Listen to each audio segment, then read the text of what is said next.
এখন আপনারা দেখছেন ইউটিউব চ্যানেল সনাতন মিডিয়া লাইভ। চ্যানেলটি এখনই সাবস্ক্রাইব করে বেল আইকন বাজিয়ে অল সিলেক্ট করে দিন। একটু তীক্ষ্ণ কথা, একটু কষ্ট লাগছে না তো? তাহলে বুঝবেন, গ্রামে দল করতে পারেন অন্য বিষয় নিয়ে, ধর্ম নিয়ে যে দল করে ওর মতো গাধা আর পৃথিবীতে নেই। আর দলটাও কিন্তু আমরা গাধা হয়েছি, ধর্ম নিয়েই দল করি।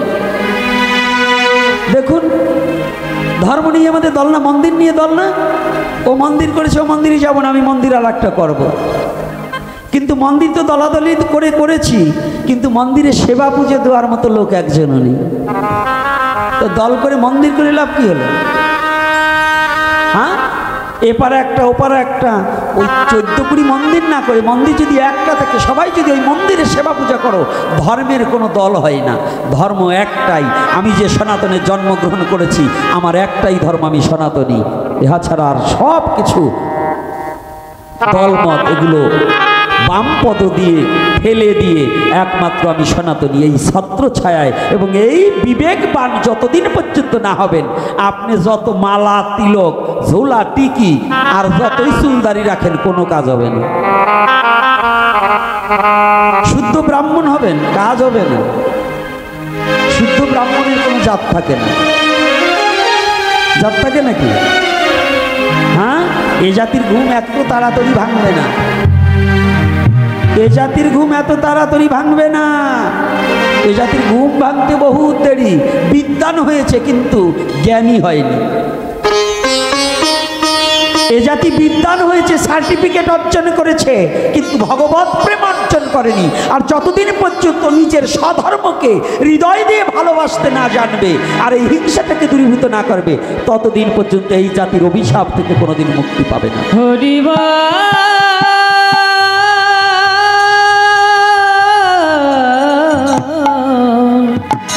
কোনোদিনই পাবে না। এজন্য বলছি, যেখানে হরিকথা হয় নিমন্ত্রণ না দিলেও যাওয়া যায়। আজকে যাত্রা হোক হরিরহাটে, নিমন্ত্রণ কারো দেওয়া লাগবে না, ওই বুড়োগুলোও যাই বসে থাকবে। কি যাত্রার নিমন্ত্রণ দেওয়া লাগে নাকি? কানে শুনলেই দৌড় মারে। আর হরিকথায় নিমন্ত্রণ না দিলে, আমারে দেয়নি, আমি ওই বংশের মুরব্বী। কি এরকম হিংসা আছে কিনা আমাদের মধ্যে? রাধে রাধে, সত্য কথা বলবেন, এগুলো করি কিনা? এটা কি আমাদের ধর্ম? হ্যাঁ, তাহলে ভাগবত কি?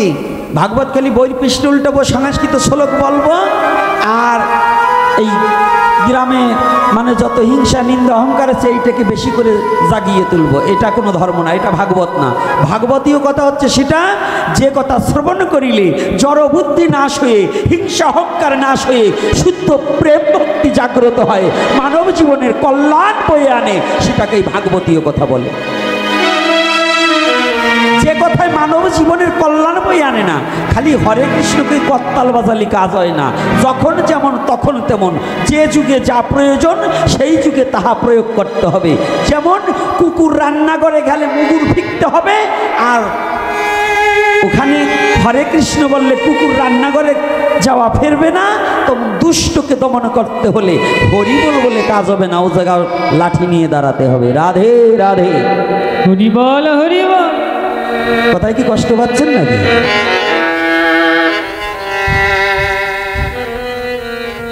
বলবার চাইছিলাম না, না বললেও পারবো না, কারণ আজকে আমার একটা জায়গায় ভালো লাগছে। যদিও জনসংখ্যা কম, কিন্তু ভক্ত সংখ্যা ভালো। জনসংখ্যা কম কিন্তু ভক্ত সংখ্যা ভালো। জনসংখ্যা কম, নকুল বিশ্বাস গাইল, উল্লুক আর ভাল্লুকে মিলে দেশ দুনিয়া ছেয়েছে, মানুষ বেশি বাড়েনি ভাই, জনসংখ্যা বেড়েছে। এই কথাটা আমরা গেয়েছি, আনন্দে আনন্দে নাচছি, কিন্তু এই কথাটা তাৎপর্য বোঝার মতো আমরা অনেকেই বুঝি না। কি বলছে ভাবুক, তার ভাব প্রসঙ্গে কথাটা কি বলছে? মানুষ বেশি বাড়েনি ভাই, জনসংখ্যা বেড়েছে। তো ভক্ত মানে জনসংখ্যা কম হলে কি হবে, ভক্ত সংখ্যা বেশি আছে। অর্থাৎ আমি কিছু এমন ভাগবত প্রেমী লোক দেখছি, এজন্য আমার আজকে খুব ভালো লাগছে। এজন্যই কথাটা একটা কথা বলছি। শারীরিক দিকে অসুস্থ, এখন আমার ঢাকাতে ভর্তি হওয়ার কথা, প্লেটলেট কমে গিয়েছে, মাত্র 52,000 আছে। এই অসুস্থ শরীরেও আপনাদের চরণ প্রান্তে ছুটে এসেছি শুধু বাক্যটা যাতে রক্ষা করতে পারি। আর এখন যদি আমার মৃত্যু হয়ে যায় তথাপি আমার জীবন ধন্য, কারণ আমার মৃত্যুকে আমি বরণ করে নিয়েছি, এতে আমার কোনো ভয় নেই। তথাপি আজকে হরিকথা যতটুকু সময় মহাপ্রভু বলায় বলবো, তারপরে বিশ্রাম রাখবো। ওরা আমাকে 10টার কথা বলছে, আরে 10টা তো আমার জীবনের এই শেষ 10টাও হতে পারে। তোমরা আমাকে হরিকথা দিকে নিয়ে গেলা, আর জীবনে হয়তো কারোর সঙ্গে দেখা নাও হতে পারে, না হয় আমার জীবনের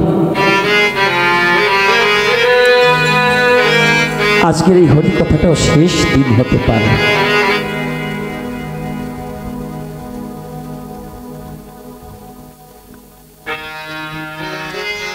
এই জীবনে আর হয়তো কারোর সাথে নাও দেখা হতে পারে।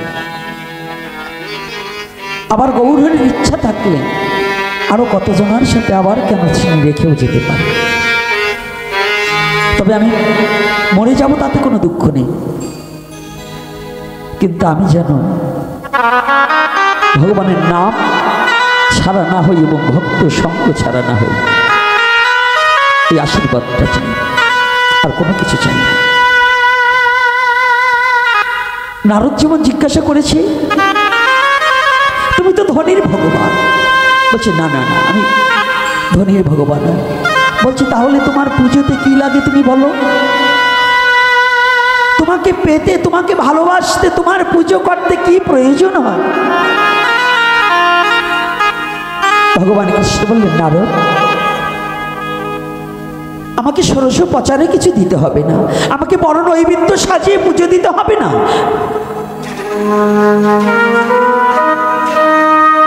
বৃক্ষ দেখেছো না, তুলসী বৃক্ষ? হ্যাঁ দেখেছি। ওই তুলসী বৃক্ষ থেকে দুটো পাতা চয়ন করে যদি কোনো শুদ্ধ ভক্ত দুটো তুলসী পাতা একমাত্র আমার চরণে অর্পণ করে দেয়, ওই দুটো তুলসী পাতার বিনিময়ে আমি চিরতরে ওই ভক্তের হয়ে যাই এই বিশ্ব জগৎ।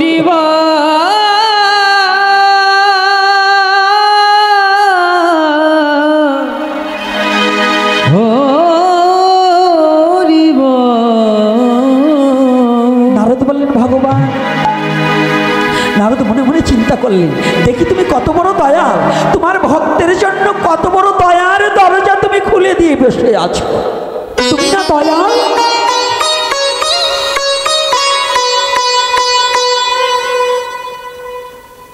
তোমার ভক্তের জন্য তোমার দরজাটা, দয়ার দরজাটা কতটা খুলে বসে আছো। নারদ বলছি, ভগবান, ও গোবিন্দ, যদি মনে করো যদি কোনো তুলসী বৃক্ষে পাতা না থাকে, যদি তুলসীর বৃক্ষের পাতাটা পড়ে যায়, তাহলে কি কোনোদিন তোমার ভক্ত তোমাকে পাবে না?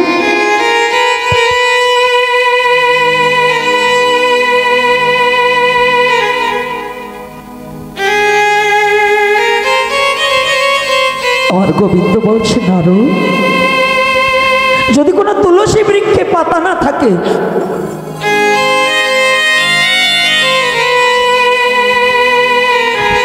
তবে আমার ভক্ত পাবে গঙ্গা যমুনায় জল। দেখেছ না,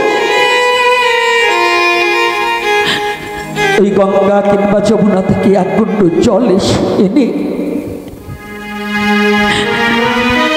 কৃষ্ণায় গোবিন্দায় নম বলে যদি কেউ আমার চরণে অর্পণ করিতে পারে,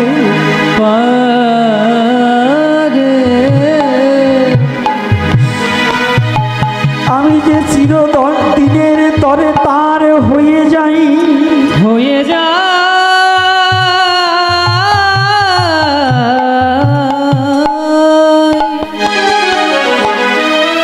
নারদ যদি এক গুণ্ড জল দেয়, ভগবান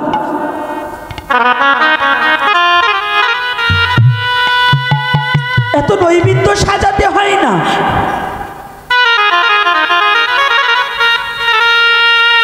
ভগবানের প্রেম ভালোবাসা পেতে হলে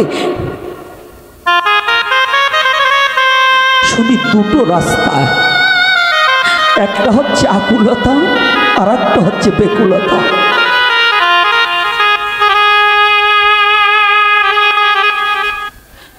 যদি ভালোবাসা না থাকে রে, ভালোবাসা বিহীন যত পূজা পাল যাগ যজ্ঞ যাহা কিছু করা হয়, যে বস্তুতে প্রেম শূন্য থাকে, ওই প্রেম শূন্য বস্তু দিয়ে কোনোদিন ভগবানের সেবা হয় না, কোনোদিন ভগবানকে পাওয়া যায় না।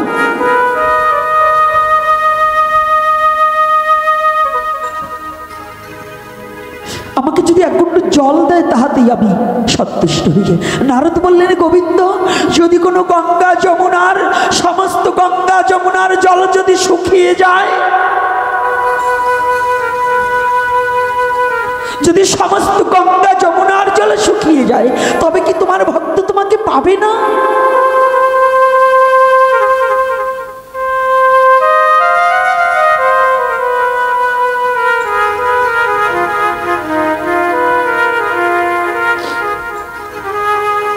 আমার গোবিন্দ বললেন, নারদ, আমি যা বুঝি তুমি তা বুঝো না, আমি যা জানি তুমি তা জানো না।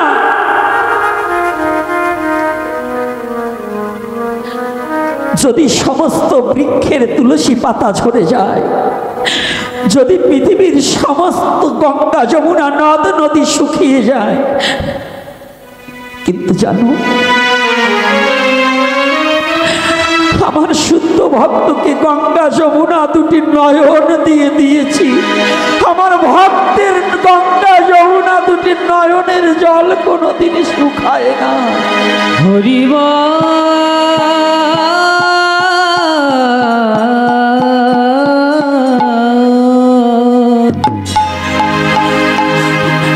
আমার ভক্তের নয়নের জল কোনোদিন শুকায় না। তারা কি করে জানো না?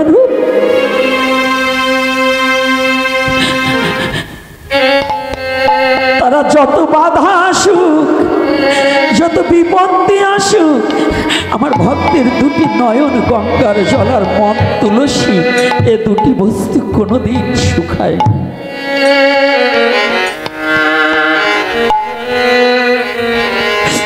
তারা কি করে জানো না? ওরে তারা কৃষ্ণ বলে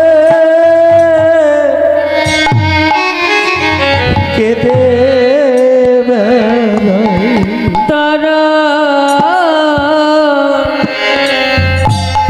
তারা কৃষ্ণ বলে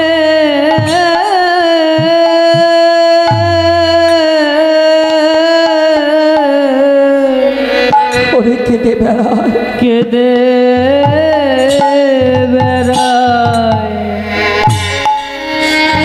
ওরে গোবিন্দ, আমি তোমার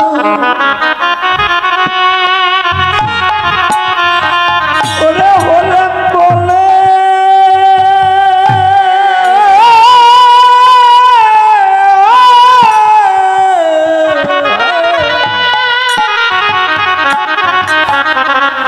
ওরে তারা কৃষ্ণ বলে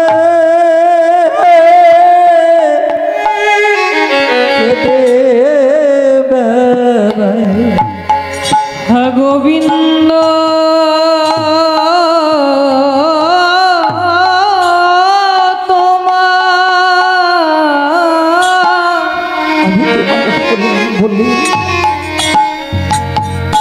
তোমার হলে বলে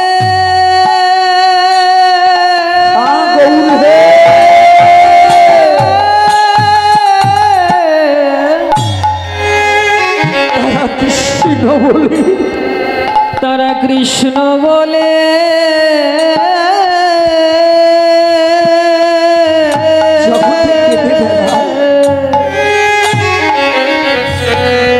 কেঁদে বেড়ায়। গোবিন্দ, আমি তোমার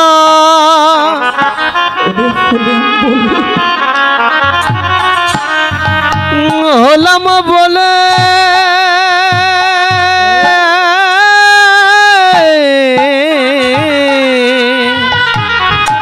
তারা কৃষ্ণ বলে তারা কৃষ্ণ বলে কেঁদে বেড়ায়। ওরে জগতে দুঃখে কিনিবা ওরে তারা সুখে থাকে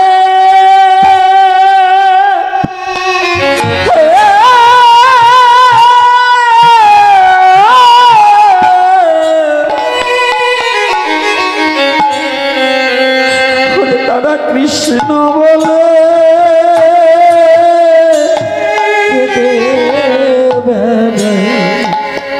তারা সুখে কিবা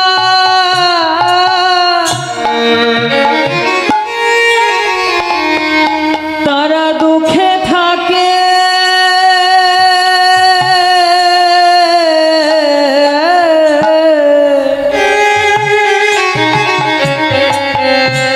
তারা তারা কৃষ্ণ কৃষ্ণ বলে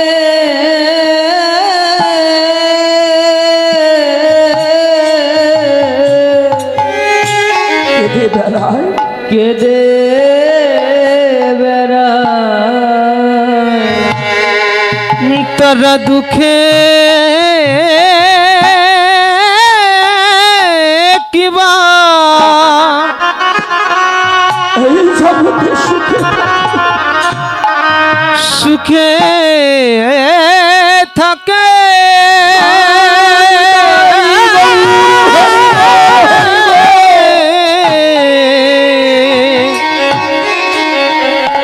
তারা কৃষ্ণ বলে তারা কৃষ্ণ বলে কেঁদে বেড়ায় কেঁদে বেড়ায়। এ বিশ্ব জগতে যারা চিরতরে ভগবানকে ভালোবাসতে পেরেছি, যারা একবার ভগবানকে ভালোবাসতে পেরেছি, এ বিশ্ব জগতে তাদের সব চলে গেলেও একটা জিনিস যায় না, সব চলে যায়। ভগবান তাদের কাছ থেকে সব কেড়ে নেয়। যারা ভগবানকে ভালোবাসতে জানে না, তাদের কাছ থেকে একে একে সব কেড়ে নেয়। শুদ্ধ ভক্তের কাছ থেকে সব কেড়ে নেয়। অহংকার, অভিমান, ক্রোধ, ভয়, দেশ, হিংসা, নিন্দা সব ভগবান কেড়ে নিয়ে যায়। ভালো মন্দ, রূপ, ঔষাজ্য, ধন, পরিজন সব ভগবান তার কাছ থেকে কেড়ে নিয়ে যায়, কিন্তু তাদের চোখের জল কখনো ভগবান কেড়ে নেয় না। সব কেড়ে নিলেও চোখের জল কখনো কেড়ে নেয় না। কোন ধনাঢ্য ব্যক্তি ভগবানকে পায়নি। ধন জন পরিজন ছেড়ে, রাজা তার রাজ সিংহাসন ছেড়ে, অভিমানের আসন ছেড়ে যখন কাঙাল হয়ে পথে পথে কেঁদে বেরিয়েছে, সেই একমাত্র ভগবানের কৃপা পেয়েছে। তাছাড়া কোনো রাজা পায়নি, কোনো জমিদার পায়নি। এটাই হচ্ছে একমাত্র ভক্তির পথ। আকুলতার বেকুলতা, আকুলতা বেকুলতা না হলে কোনোদিন পাওয়া যায় না। আকুলতা বেকুলতা কেমন? আমাদের ধর্মের কথা বলেছি, আমার মুসলমান বাবারা এসেছে, ওনাদের একটু নিদর্শনটা দিচ্ছি। আকুলতা বেকুলতা কাকে বলে? ওয়াজ করুনি পাগলা নবীকে ভালোবাসার পরিপাকে কতটা, তাকে জীবনে কোনোদিন দেখেনি, শুধু তার নামটাই শুনেছে। তাকে জীবনে কোনোদিন দেখেনি। নবীকে না দেখে, দয়াল দিনের নবীকে না দেখে তার ভালোবাসায়, তার প্রেমে মশগুল হয়ে গেলেন। সে শুধু কানে শুনতে পেয়েছে নবীর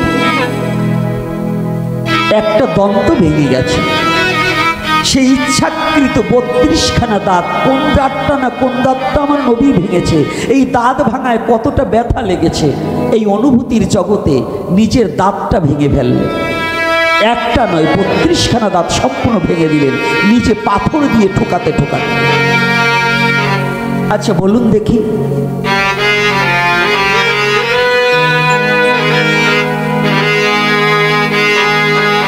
নবী বিদায় হওয়ার আগে গায়ের জুব্বাটা খুলে বললেন, ইয়ামান শহরে আমার যে একজন ব্যক্তি আছে, এক পাগল আছে, এই জুব্বাটা তার গায়ে দিও। সমস্ত সাহেবারা চিন্তা করলেন, ভেবেছিলেন বোধহয় আমাকে দেবে, ও ভাবছে আমাকে দেবে, হযরত আলী ভাবছে আমাকে দেবে। তাই হযরত আলীর বিন্দুমাত্র একটু অহংকার জন্মল যে আমি নবীর সাহেবা, আমি নবীর জামাই, এক সময় ভাই, তাহলে 3টা সম্পর্ক আমার সাথে, তাই আমাকে না দিয়ে আর কারে কে দেবে, কাকে পাবে? তো নবী এটা বুঝতে পেরে পাঠিয়ে দিলেন, যা ওই পাগলকে দিয়ে আসো। পাগলের কাছে নিয়ে যাওয়ার পরে যখন জুব্বাটা দিলে, পাগলের জন্য পাঠালেন। এই কথাটা বুঝবার নিমিত্তে জিজ্ঞাসা করেছিলেন যে তুমি তোমার জন্য নবী যেটা পাঠালেন কেন পাঠালেন? তাই ওয়াজ করেনি পাগলা জিজ্ঞাসা করছে আপনি কে? বলছে আমি নবীর জামাই, আমি হযরত আলী। বলছে বিশ্বাস হয় না যে আপনি নবীর জামাই আর আপনি সাহেবা। বলছে কেন? বলছে আপনার গাল ভরা দাঁত দেখছি, আপনি যদি তাকে এত ভালোবাসবেন, তার জুব্বাটার প্রতি যদি এত লোভ থাকবে, দেখেন আমি আমার নবীকে ভালোবেসে যেদিন শুনেছি যে আমার নবীর একটা দাঁত ভেঙে গেছে ইহুদির যুদ্ধে গিয়ে, আমি সেদিন হতে পাথর দিয়ে ঠুকাতে ঠুকাতে আমার 32খানা দাঁত ভেঙে দিয়েছি। কি বাবা ভাঙেনি? তাহলে এই যে ভালোবাসা, এই যে আকুলতা বেকুলতা, আমার বলতে কিছু নেই, আমি একমাত্র তোমাকে ভালোবাসবো, এই ভালোবাসাটা যতদিন পর্যন্ত না আসে, এই চিন্তা চেতনা যতদিন পর্যন্ত না আসে, ততদিন পর্যন্ত সৃষ্টিকর্তাকে ভালোবাসা যায়।